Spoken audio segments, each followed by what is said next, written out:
r/no sleep. I didn't expect my childhood story to get so popular. It sort of shocked me how many questions and speculations you all had. In light of it all, I revisited the report itself and tried to get a better understanding of what happened, to answer more of your questions. First of all, no, the friend I'm currently living with is not the boy who kidnapped me. I met him about a year after the events of the story and I didn't tell him what happened until we were older. He didn't believe me so much until my mom told him more about it. I still don't think he fully believes me. The boy was around the same age I was. This was back in the 90s, so I didn't have any way to take a picture of him or call for help. Anyway, ever since I posted that story, weird things have been happening here.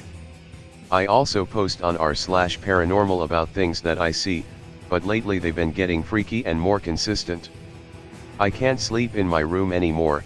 There's something there that's watching me when I'm alone, so I've started sleeping on the floor of my friend's room instead.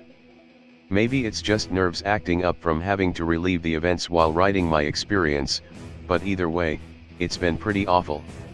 Today while I was at work, a woman whom I've never met before stopped me and asked me how I've been and how I've been liking my job. I've had my job for 5 years. She seemed to act like I'd just gotten it, and asked me if I could get her son a job here too. We don't hire random people who walk in, especially not high school students. I politely informed her she must have the wrong person, but she insisted she knew me and called me by a different name. It was familiar, but it wasn't mine. For hiding from my RL friend's purposes, I won't say what it was. She said she knew my friend too, told me his name and that he was British and what kind of car he drives. I just sort of smiled and nodded until she eventually left. I didn't know what to say to her. I didn't know her. I got home about an hour ago and asked my friend if he knew who she was, and he told me she'd been there a couple days ago. My story has only been up for 5 days. She came in before that, asking for somebody he didn't know, using the name she'd been calling me. I didn't tell him about that, though. He's in the other room right now ordering food. I hope he doesn't find this. If anything else happens with this woman, I'll put it here. It was nice to be heard and understood while it lasted, but now it's just making me uneasy. Maybe he was right.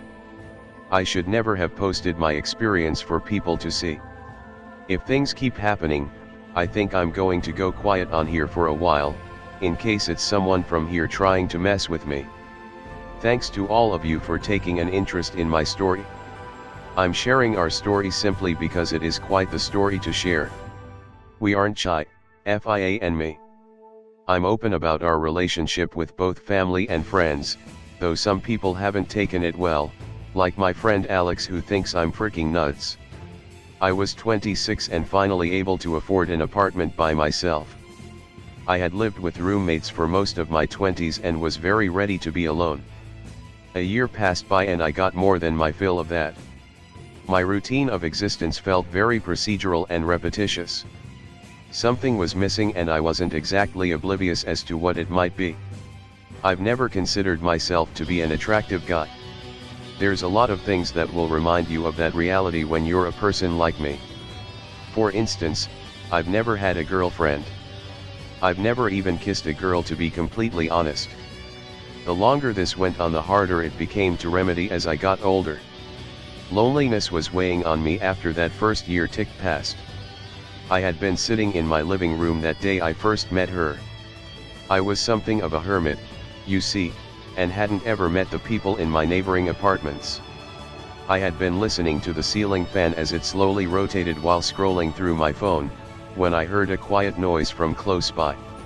I set my phone down for a moment, waiting to see if the sound would repeat. It didn't and I sat up from the couch. I knew it had been near the ground and tried to see if something fell under the couch. That was when I saw it. Along the hardwood floor, where the floor met the trim of the wall, was a slight gap. Occupying the small space at that moment was a folded piece of paper. Curiosity caused me to cautiously scrape at paper until I could grip it and pull it out. I unfolded it and read its contents. Do you have as hard a time sleeping as I do? I thought maybe I had been mistaken about the sound I heard. This must have been an old note left behind by people with a strange and far more interesting life than myself. I waited a while, but curiosity got the better of me, or maybe it was the hollow loneliness I felt beneath my skin. I wrote back, "Sleep. I'm not familiar," and slid the reply back into the floor crack. The next morning I felt silly, having got excited over some note left behind and forgotten by a previous tenant. I fell into my routine. Get ready, get to work, get home. I was shocked.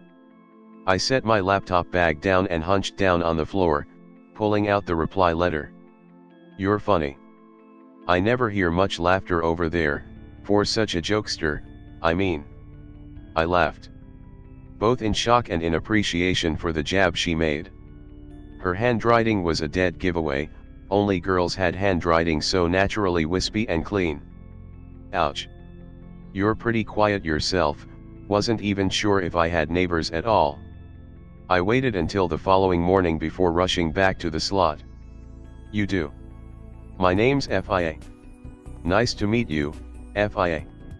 I'm Sean." Our conversations evolved over time. Responses became more frequent and she became more interested in my personal life. 2 months breezed by before I had gathered the courage to write her what I really wanted. "Hey, it's finally Friday. Would it be crazy for me to invite you over?" I almost didn't put it in the slot. I was terrified. What if I ruined everything? Or worse, if she said yes? I had to calm myself down. This was the first girl I had maintained a connection with outside of the woman who told me to hurry up while I was at the ATM a year and a half ago. I had to try anyway. I was confident that she was as perfect as she seemed, and, if for some reason she didn't like me, then it was only a matter of time. I slid it in and hurried off to work. I got home that afternoon with my stomach in knots. After setting my things down, I peeked to see if my reply arrived. It hadn't. It was stupid, I thought, to think a girl would actually have interest in me. It was 1 a.m. and I was doing my usual routine of playing games and watching random videos on YouTube in my bedroom. I thought I felt the floor creak, as it normally had when I was walking through the hallway to my room. I pulled my headphones off one of my ears and turned my head to listen. It was silent for a moment, and then it happened again. I called out, confident I was probably talking to myself, but had to ease the eerie feeling I had running up and down my spine. "Hello."